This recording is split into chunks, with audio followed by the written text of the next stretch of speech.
What's up everybody, my name is Phosphoros, and today I want to give you an update on the state of Arcane in Prepatch and heading into Dragonflight launch.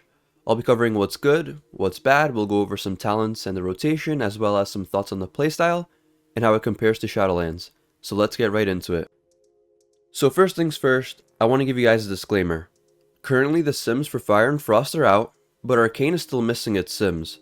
Therefore, what I'm going over today is purely speculation, and although everything I'm covering is based on hours of playtesting in beta and retail, it hasn't been mathematically proven, so you're free to disagree with me at any point, but I'll be going over what I think feels good with the information we have.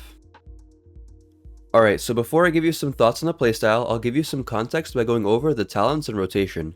So these are the talents I'm taking. Highlighted in green you'll see the talents that I consider to be required, and then in blue are talents that you can pick and choose with talent points you have left over. Most notable of these talents in blue is Arcane Cleave, which you only take any time you're facing more than one target. Now if you've been playing Prepatch already, you might be wondering why I'm taking Radiant Spark as a talent when we already have it as a Covenant ability. And the reason for this is that the Covenant version of Radiant Spark doesn't interact with Arcane Surge, while the talent does. If you use Arcane Surge on a target with the Covenant version of Radiant Spark, Surge will not gain a damage boost and won't increase the counter of Radiant Spark. Because of this, I'd rather just use a talent point on Radiant Spark for two reasons. One, I can get more familiar with the rotation as it will play at level 70, and two, I get to use Arcane Surge during the Radiant Spark ramp, while still lining up the buff exactly with Touch of the Magi. Now let's head into the single target rotation. 15 seconds before the pull, you want to start using Arcane Explosion to fish for a clear casting proc. This part will vary by a second or so based on haste, but in general, at 9 seconds you want to pop Evocation until 7 stacks of Siphon Storm. At 7 stacks, you pop Rune of Power and Arcane Blast into Arcane Orb. The pull has now begun and you're already at 4 Arcane Charges, so now you spam Arcane Missiles until 18 stacks of Arcane Harmony, then pop Radiant Spark, 3 Arcane Blasts, Arcane Surge into Nether Tempest, then Arcane Barrage, and Touch of the Magi while Arcane Barrage is traveling but right before it lands. The reason we pop Touch of the Magi while Barrage is traveling is so that we gain about an extra second of Touch of the Magi uptime while still benefiting from the Barrage inside it. Also, Touch of the Magi itself gives us 4 Arcane Charges, so right after Touch of the Magi you start spamming Arcane Missiles again until 18 stacks of Arcane Harmony. Here we cast another fully empowered Arcane Barrage, and if you still have an extra second or so on Touch of the Magi, cast Arcane Orb into Presence of Mind and 2 Arcane Blasts, and this is the end of the Arcane Surge burn. For the filler rotation, it's essentially the same as 9.2.5, it follows a simple priority list. Arcane Barrage at both 18 stacks of Arcane Harmony and 4 Arcane Charges, Arcane Orb at 0 Arcane Charges, Arcane Blast at 2 Arcane Charges, and cast Arcane Missiles. Now for the mini burn, make sure you have both 18 stacks of Arcane Harmony and 4 Arcane Charges, pop Radiant Spark, 4 Arcane Blasts, Rune of Power into Nether Tempest, then Arcane Barrage, and Touch of the Magi while Barrage is traveling but right before it lands. This puts you back at 4 Arcane Charges, so you spam Arcane Missiles until 18 stacks of Arcane Harmony, send out your second Barrage, and then if you still have an extra second or so on Touch of the Magi, cast Arcane Orb into Presence of Mind, and 2 Arcane Blasts. And this is the end of the mini burn.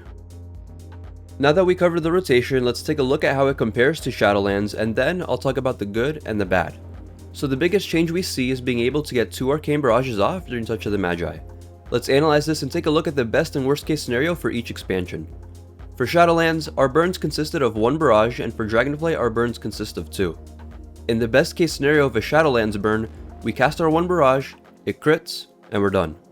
In the best case scenario for Dragonflight, we also get 2 Barrages and both crit. Now on paper, it may seem like we're getting double the value in Dragonflight since we're casting double the amount of Barrages. However, we have to keep in mind that Arcane Harmony's buff is going from 144% to 100%. And we're losing the conduit that increases Radiant Spark's damage buff, so the value of a Barrage in Dragonflight will be weaker compared to a Shadowlands one. How much weaker? That's for Sims to decide, but for argument's sake, let's say it ends up being half as strong. If Barrage is half as strong, then we need to land both Barrages for the burns to be equal. So in our best case scenario, having to land 2 Barrages instead of just 1 for the same value creates more room for error if, let's say, you need to move or you get a mechanic and for whatever reason can't get the second Barrage out. However, let's take a look at the worst case scenario. In Shadowlands, if you couldn't get your Barrage out for whatever reason, you lost all your damage. In Dragonflight, our first Barrage is front loaded, We get the damage of Barrage guaranteed inside Touch of the Magi by casting Touch while Barrage is traveling. In this case, if your burn gets interrupted for whatever reason and you can't continue the rest of it for the second Barrage, you still at a minimum get the benefit from the first one. So what does this all mean? Well, it seems like Arcane will be less Feast or Famine. You still live and die by how well you execute your burns, but it's not completely the end of the world if you get interrupted halfway through. Don't get me wrong, you still want to ensure you get a best case scenario burn as often as possible, but when the worst case happens, you'll be better off in Dragonflight. This is all very nuanced, and ultimately what our burns look like will be dictated by sims. But assuming we do double Barrage inside of Touch of the Magi, those are my thoughts on the changes going into Dragonflight. So what's good about Arcane now? Well, the good is that the spec still retains its great funnel cleave with Resonance plus Arcane Cleave and Touch of the Magi. It now also gains execute damage with Arcane Bombardment, and many more utility options on the class tree. It also seems to be less Feast or Famine and more welcoming to new players trying to learn the spec. The bad? Well, we're the only mage spec with a major cooldown tied to a cast time. Our ramp up time also increased with Siphon Storm, but most importantly, we also lost exclusivity to our major defensive with no compensation. Now, I think we could have gained everything in the good section without also taking some of the bad section, but I'll play a bit of devil's advocate here. Blizzard's trying something new with Arcane Surge. Their ultimate goal is to make the cooldown feel impactful when you press it. Previously, Arcane Power was just a glorified trinket, but now Arcane Surge feels like it has some weight to it, and the cast time isn't that bad since we don't have to cast Touch of the Magi anymore, and it's also off GCD. So let's call this one net neutral. For the heavy ramp up time, it's definitely an issue, but assuming tuning's done correctly and we have an equal payoff in terms of damage to effort required, I think it can be fine. However, losing greater invisibility with no compensation is inexcusable. I've yet to see any justification for why Fire and Frost need greater invisibility in addition to Cold Snap or Cauterize. Yes, Arcane has Prismatic Barrier, it gives us a 15% magic damage reduction. Is 15% magic damage reduction compensation for a second ice block?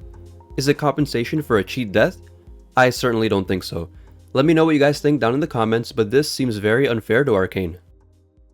So that's your update on Arcane and Prepatch. I hope this saves you some time and brings you up to speed. Please subscribe, I thank you for the support, and I wish you a very nice day. Take care.